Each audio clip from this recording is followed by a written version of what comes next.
Salmo 42, 10 e 11, versão da NVI, é o que está na tela aí.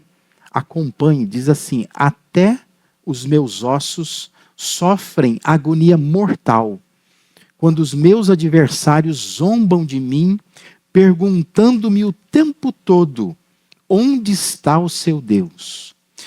Por que está assim tão triste a minha alma? Por que está assim tão perturbada dentro de mim? Ponha a sua esperança em Deus, pois ainda o louvarei. Ele é o meu Salvador e o meu Deus. Na última semana, nós já observamos esse Salmo 42, né? Nós demos uma sobrevoada no Salmo e falamos sobre a alma sedenta, que é aquela alma que tem sede de Deus porque se encontra num deserto existencial. Se você não acompanhou, não viu, isso está no canal do YouTube, está também no Spotify, você pode só ouvir, tá? Mas procura lá, você pode encontrar. A sede, essa sede que o texto fala no início do Salmo, no verso 1, é a descrição do desejo do salmista. O salmista quer dizer que ele está desejoso de Deus. Ele tem sede de Deus, está na presença de Deus. Mas a maior parte do Salmo, se você lê todo o Salmo, a maior parte dele se ocupa com a descrição não do desejo, mas com a descrição da realidade do salmista. E a realidade dele é o estado de abatimento, forças exauridas. Ele está numa clara demonstração de esgotamento. E esse esgotamento atinge o corpo, atinge a emoção, atinge as percepções espirituais. Ele está totalmente tomado por um abatimento. E a maior parte do Salmo fala sobre isso. Hoje, então, nós vamos observar nesse Salmo os sintomas de uma pessoa que se vê nesse estado, né? A pessoa que está prostrada, pessoa que está abatida, que ela não consegue se levantar.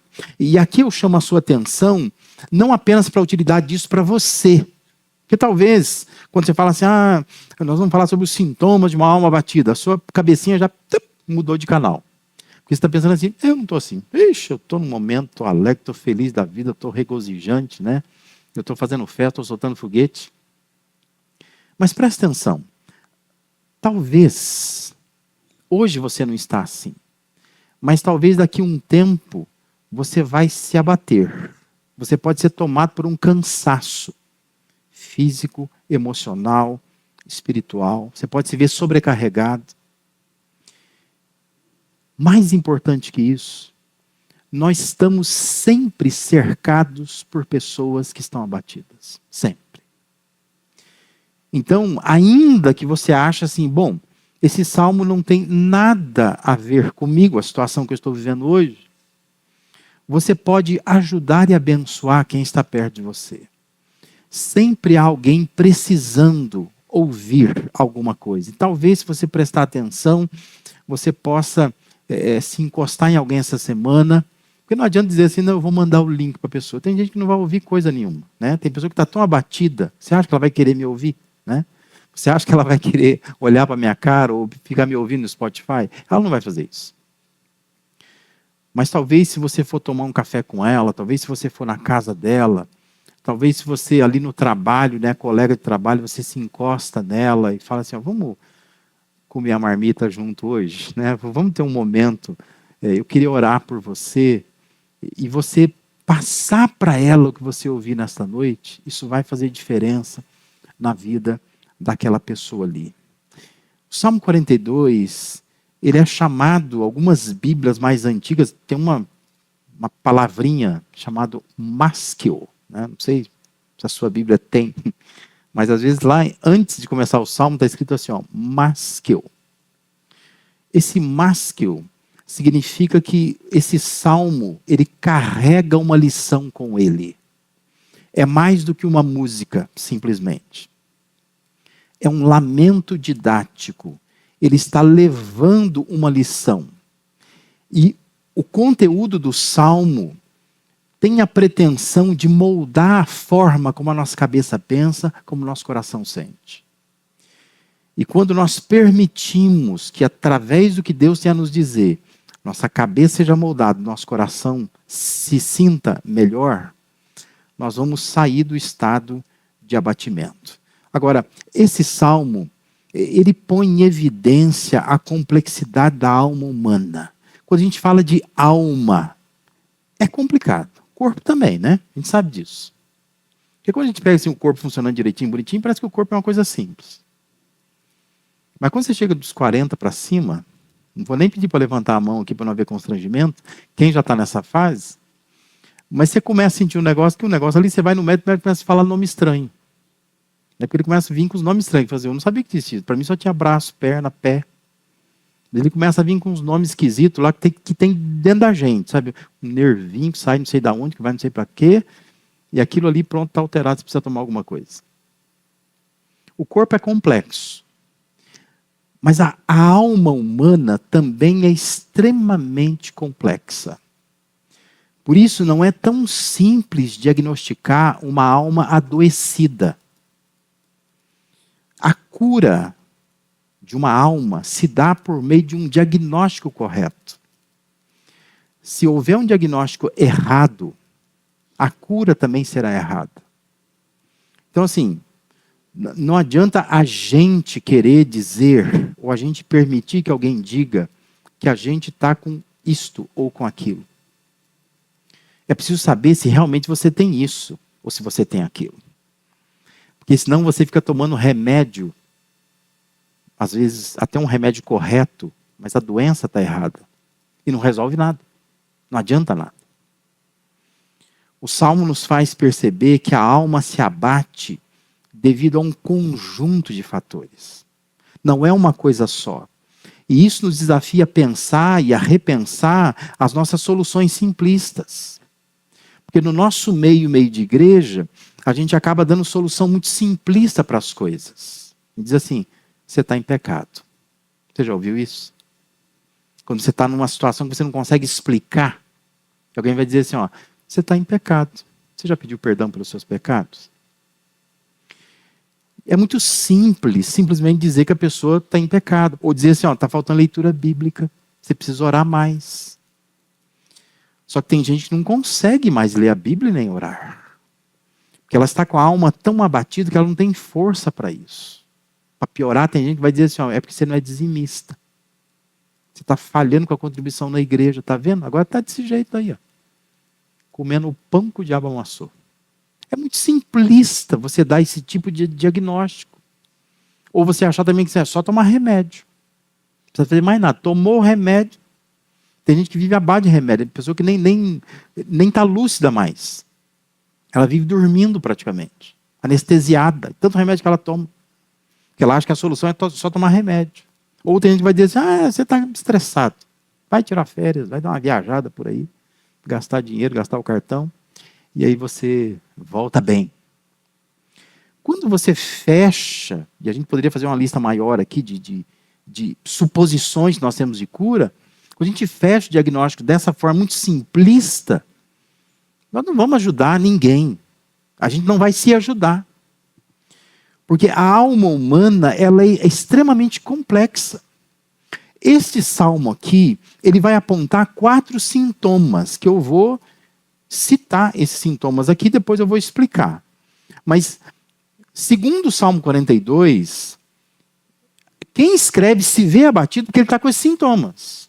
Ou seja, tem apatia, tem agonia, tem amargura e tem angústia. Você vai entender a diferença de cada uma. É uma somatória de fatores, não é uma coisa só. Então a pessoa está abatida porque ela está concentrando na vida dela apatia, agonia, amargura, angústia. Mas nós vamos olhar para o Salmo e observar esses sintomas, lembrando que quem escreve se descreve como alguém que está como que sem freios, caindo numa cachoeira. E por isso o texto mistura esperança, desesperança, lucidez, sensatez, sintomas e soluções. Porque a pessoa, ela está caindo. Ela diz assim, que ela está como se fosse numa cachoeira. Ela perdeu o controle. Então, ora, você percebe assim, essa frase da esperança. Essa frase é desesperança. Ora, você percebe assim, nossa, isso aqui é muito lúcido. Tem hora que você fala assim, isso aqui é insensatez. Tem hora que você lê parte do texto e vai dizer assim, isso aqui é um sintoma. Outra hora você vai olhar e falar assim, isso aqui é a solução, isso aqui resolve o problema. Mas eu queria que a gente observasse cada um desses sintomas e percebesse assim, como que o Salmo demonstra que a alma humana é complexa. E quando a gente se abate, não é por causa de uma coisa só. A gente diz assim, eu não ando lendo a Bíblia, vou voltar a ler a Bíblia. Está resolvido. Às vezes não está. Porque você não fez o diagnóstico correto. Você precisa ver qual é o conjunto de fatores que está causando tudo isso. E aí então você pode ter uma solução mais efetiva mediante um diagnóstico mais preciso. Então, o primeiro sintoma da alma abatida é uma apatia profunda. Versículo 3 diz, minhas lágrimas têm sido o meu alimento de dia e de noite. Perceba que na Bíblia, quando fala dia e noite, quer se referir ao quê? O tempo todo. O tempo todo. Ele está dizendo assim, eu só choro. Eu choro o tempo inteiro. Eu não tenho feito outra coisa a não ser chorar. E quando menciona lágrimas como alimento, ele quer chamar a atenção para a sua alimentação, ou a falta dela. Tem vontade de comer. Então o que eu como? Lágrima. Só lágrima. Que eu não estou comendo mais.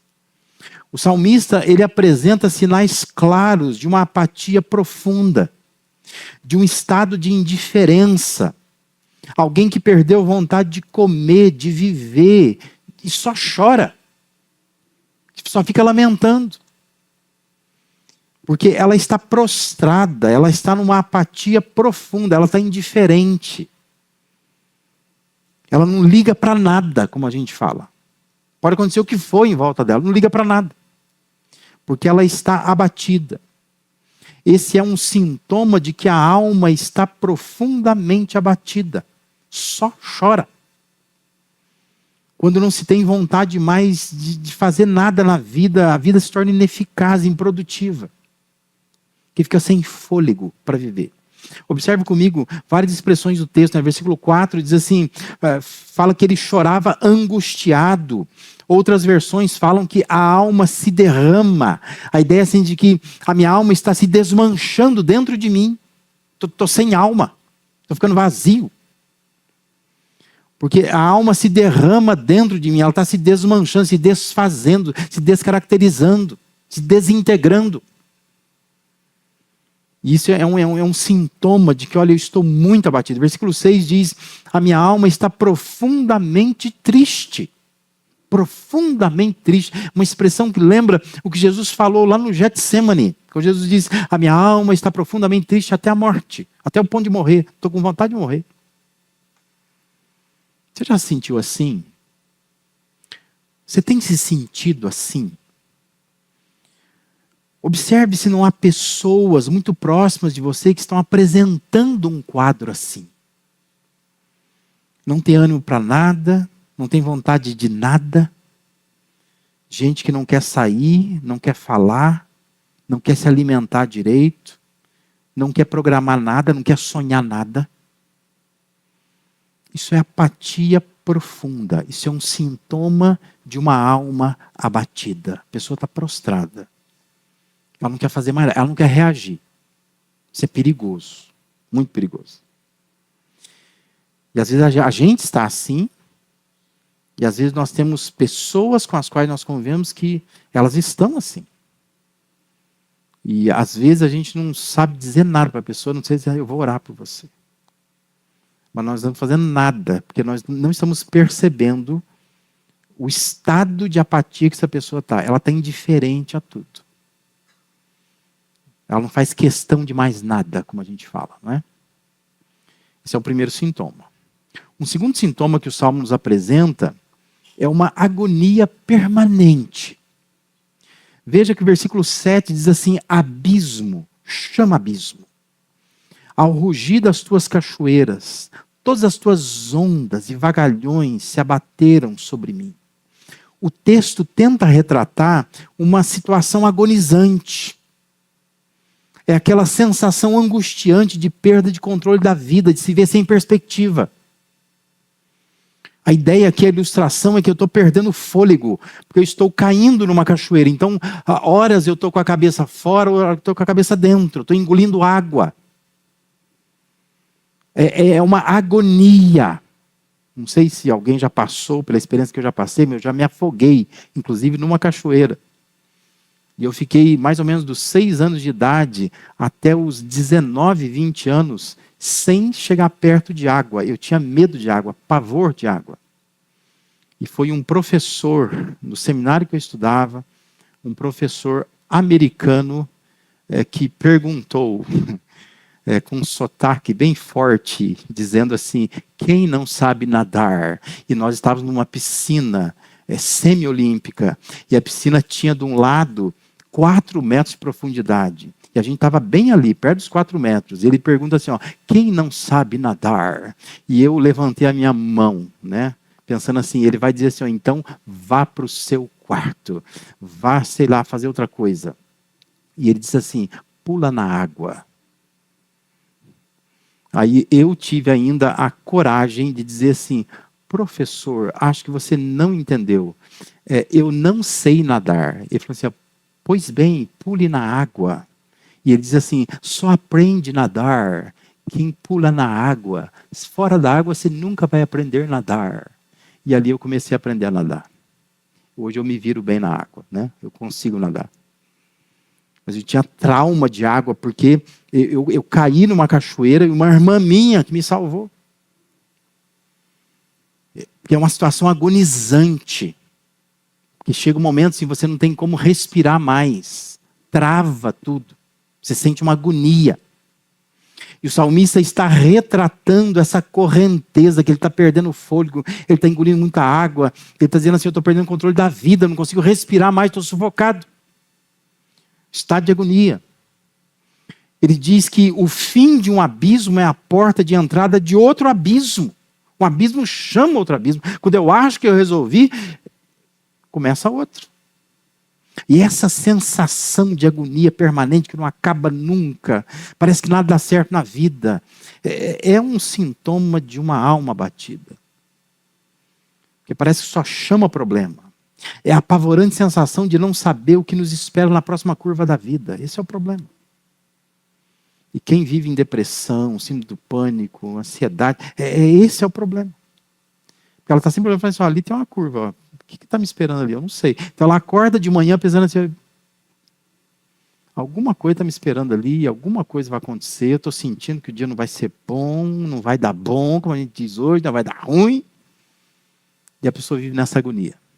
É uma agonia permanente, uma agonia que não passa. Já se sentiu assim? Está se sentindo assim? Esse medo de transitar, de se mover, que parece que todo movimento que você faz pode ser desastroso, então você fica quieto, parado onde você está, é melhor não mexer em nada. Deixa do jeito que está, não vou usar, não vou fazer nada, não vou sonhar com nada. É aquela sensação de medo que a vida te reserva. Muitos de nós vivemos assim, isso é sintoma de uma alma abatida. Talvez você só esteja um pouco agoniado, né? Mas você precisa entender que os sintomas vão se somando. Se você não prestar atenção, já você está numa depressão profunda. É quando os problemas sufocam você, comprimem a tua vida, te asfixiam e te fazem perder o fôlego. Por isso o salmista repete que a sua alma está perturbada, inquieta dentro dele. Versículo 5, versículo 11, ele repete a mesma coisa. Por que a minha alma está assim? Agonia frequente. É um sintoma de alma abatida. Essa sensação de que a vida só te dá solavanco. Parece que nada dá certo para mim. Preciso de auxílio. E esse auxílio só Deus pode dar. Porque tem hora que ninguém te ajuda, ninguém entende, ninguém ama de verdade. E você tem que encontrar forças que só Deus pode dar. Porque você está com uma agonia que permanece, que não sai, ela é constante, ela é frequente. Ela está sempre em você. O terceiro sintoma que o Salmo nos apresenta é a amargura excessiva. Versículo 10 diz, até os meus ossos sofrem agonia mortal, quando os meus adversários zombam de mim, perguntando-me o tempo todo, Onde está o seu Deus? O salmista, ele expressa que as atitudes, as palavras, o comportamento de outras pessoas feriam a sua vida. A ponto de dizer que até os ossos, ele está dizendo, sofrem uma agonia mortal. Eu estou sentindo uma coisa lá dentro de mim, no osso. Está doendo o osso. Ele diz, como traduz a Nova Versão Transformadora, os ossos quebram. Parece que está quebrando dentro de mim, está me quebrando por dentro.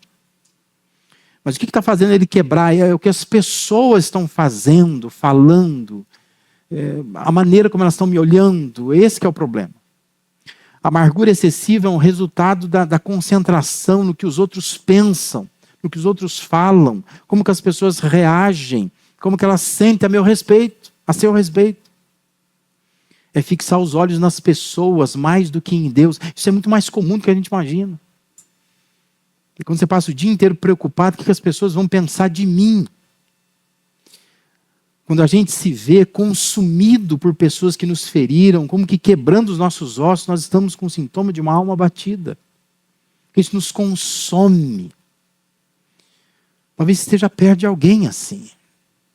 Alguém que só sabe falar das outras pessoas, uma pessoa que não vive em paz, ela não dorme direito, ela está focada na opinião alheia, ela se detém, se definha diante de um celular, de um computador, né? Tem gente assim hoje, né? A pessoa fica ali angustiada, ela posta uma coisa no Instagram e ela fica angustiada, vai ver, não vai ver, vai ver, não vai ver, vai curtir, não vai curtir. E ela põe lá no story e ela quer ver quem está vendo, por que a pessoa não está vendo. Aquela pessoa tinha que ver, ela não está vendo, e aquilo cria uma agonia nela. Os recadinhos que nós mandamos, né? É perceptível. A pessoa manda recados,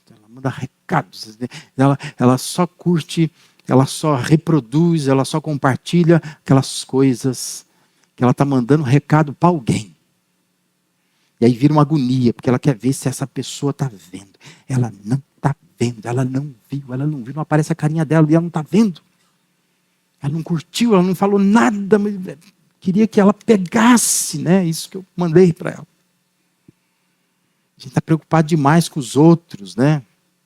Se consome por causa disso. O que o outro está pensando de mim, está falando de mim, está pensando de mim, como que ele sente a meu respeito, e fica focada nisso, é uma amargura. E essa amargura, ela é em excesso. É um sintoma da alma abatida. Essa alma que muitas vezes olha para aquilo que a pessoa está dizendo, fazendo, sentindo como mais importante do que Deus está fazendo. Ela para muito mais diante de uma opinião do que diante da Bíblia, da palavra de Deus, de um sermão, de uma aula.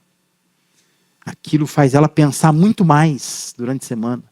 A frase de alguém do que um versículo bíblico. Isso vai exaurindo as energias da pessoa. Porque ela vive como que com aqueles balõezinhos, né, o tempo todo em volta da cabeça dela, que não para, fica explodindo o tempo todo. Porque ela vive em volta de uma amargura excessiva, aquilo consome ela. É gente zombando de mim, gente me questionando, é gente perguntando onde é que está o teu Deus, é gente o tempo todo. A amargura excessiva é um sintoma de alma abatida. É quando que as pessoas fazem com você se torna mais importante do que Deus está querendo fazer com você. Você está mais focado nisso do que focado no propósito, no plano que Deus tem para você. E um quarto e último sintoma que o Salmo nos apresenta é uma angústia espiritual. Versículo 9 diz: direi a Deus, minha rocha, por que te esquecesse de mim? Por que devo sair vagueando e pranteando oprimido pelo inimigo? O salmista se mostra angustiado com a impressão de que Deus se esqueceu dele. Então ele vai falar com Deus. Ele está angustiado com isso. As pessoas perguntavam o que ele também queria saber. Onde é que está Deus? E quando as pessoas perguntavam assim, o teu Deus onde está? Ele pensava assim, mas também estou querendo saber. Cadê o meu Deus? Não sei. E essa angústia espiritual o consumia. Ele parecia sentir uma ausência crescente da presença, do poder de Deus na vida dele. Sinto que Deus não está mais aqui, Deus não está mais comigo. É uma escalada de um conflito interno. É quando a pessoa ela não está conseguindo mais entender o que está acontecendo na vida dela. E aonde que Deus está nessa história? Eu sinto Deus longe de mim. Isso é um sintoma de uma alma abatida. Quando ela percebe que ela tem uma angústia que é espiritual, que tem a ver com o papel de Deus na vida dela. É quando você experimenta esse sentimento de que Deus parece tão longe de você, tão distante de você. E pior, parece que Deus não se importa com você. Deus tem tempo para todo mundo. Deus está abençoando todo mundo. Deus está olhando para todo mundo, mas Deus não está olhando para mim. Parece que eu sou o filho esquecido. A filha que Deus não quer ter. E Deus me deixa num canto. A gente sabe que não é isso. Mas a questão é, a gente se sente assim, não é? Eu sinto assim. Eu sinto que Deus me esqueceu. E o salmista está esboçando essa angústia espiritual. O salmo começa dizendo assim, como a corça anseia por águas correntes, a minha alma anseia por ti, ó Deus. A minha alma tem sede de Deus, do Deus vivo. Quando poderei entrar para apresentar-me a Deus? Essa é a angústia dele. Quando é que eu vou poder? Quando é que Deus vai poder me receber na sala do trono? Quando é que eu posso chegar na presença dele? Já se sentiu assim? Tem sentido assim? A alma seca. É a sensação do abandono de Deus, a impressão de que tudo que a Bíblia diz funciona, mas não para mim. Para todo mundo funciona, mas para mim não funciona. Porque a alma está seca. Por isso, meu irmão, minha irmã, reflita nesses 4 sintomas. Não há cura se não houver um diagnóstico correto. Se houver uma consciência do seu estado, isso já é se colocar na direção da solução. Mas o primeiro passo é olhar e ver qual é o meu estado, que estado que eu estou. Como é que eu estou me sentindo? Observe. Talvez haja uma apatia profunda, está indiferente a tudo. Pode falar, pode exortar, pode desafiar. Você diz assim, quero saber de mais nada. Eu não vou abraçar mais nada. Não. Agora eu estou. Uma frieza que vai tomando conta de você. Talvez tenha uma agonia permanente. Você sente um sufoco. Parece que tem mãos no teu pescoço. Sufocando o tempo todo. Talvez uma amargura excessiva. Só pensa no que os outros estão falando, pensando, olhando. Não consegue se concentrar em mais nada. A não ser naquilo que te fizeram, que te têm feito, que vão fazer. Fica vivendo por conta disso. Angustiado com isso. Talvez haja uma angústia que é espiritual mesmo. A sensação de que Deus, como a gente diz popularmente, pisou na bola comigo. Ele anda favorecendo muita gente, gracioso, amoroso, compassivo com todo mundo, mas comigo. Parece que ele me pôs no fim da fila. E nunca que Deus chama a minha senha, nunca que me atende, nunca conversa comigo, nunca me abraça, eu sinto que Deus é frio comigo. É o pai que eu não queria ter, pai ausente. Ore hoje como o salmista orou. Talvez você possa dizer assim, eu posso até me sentir imerso numa apatia profunda. Talvez eu esteja experimentando agonia permanente, persistente. Por vezes me vejo envolvido numa amargura excessiva. Em alguns momentos, eu me encontro tomado por uma angústia espiritual. Mas, como diz o salmista, eu espero em Deus, ainda o louvarei. Ele é o meu Salvador e o meu Deus. Apesar de tudo que você passa, que você sente, espere em Deus. Porque se você identificar direitinho os sintomas e ainda assim correr para Deus, Deus vai te ajudar e vai te apontar soluções para que você saia desse estado de abatimento. Se você tiver paciência, ainda nos próximos domingos nós vamos falar sobre as soluções para isso. Olhando para esse salmo. Salmo 42, Salmo 43. Mas por hora, ore como o salmista orou. Apesar de como eu me sinto, eu espero em Deus, porque ainda o louvarei. É mais importante o que Deus é do que aquilo que eu sinto a respeito dele. Porque o que ele é vai fazer diferença na minha vida, apesar de todo sentimento que eu possa ter. Amém?